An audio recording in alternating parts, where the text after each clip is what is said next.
বন্ধু পাল্টানো যায় কিন্তু প্রতিবেশী পাল্টানো যায় না। যেন এই নীতিতে বরফ গলতে শুরু করেছে বাংলাদেশ ও ভারতের সম্পর্কে। দীর্ঘদিনের নানা টানাপোড়েন ও অনিশ্চয়তার পর এবার নতুন সমীকরণের ইঙ্গিত। যে কোনো সময় ভারত সফরে যেতে পারেন প্রধানমন্ত্রী তারেক রহমান।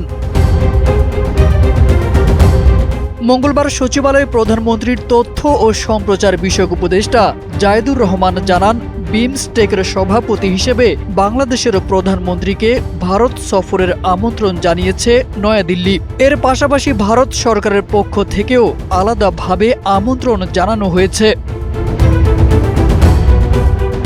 বাংলাদেশ ভারত সম্পর্কের প্রসঙ্গে জায়েদুর রহমান বলেন, বন্ধু পাল্টানো যায় কিন্তু প্রতিবেশী পাল্টানো যায় না। ঘুমের জাদু সোয়ান গ্রুপের একটি পণ্য। তিনি জানান, ভারতের গোয়েন্দা সংস্থা রয়ের একজন প্রতিনিধি ইতিমধ্যে ঢাকা এসেছেন। দুই দেশের গোয়েন্দা প্রধানদের মধ্যে বৈঠকও হতে পারে।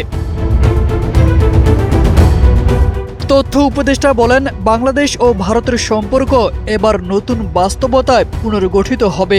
গত 17 বছর যেভাবে দুই দেশের সম্পর্ক পরিচালিত হয়েছে, সেই ধারা থেকে বেরিয়ে এসে পারস্পরিক সমতা, সম্মান ও স্বার্থের ভিত্তিতে নতুন সম্পর্ক গড়ে তোলা হবে।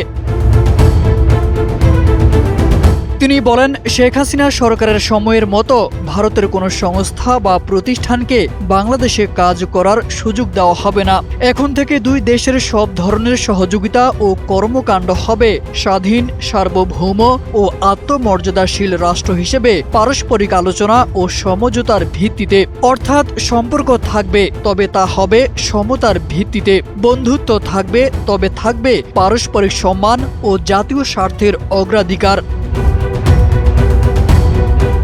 তারেক আজিজ খান, NPB।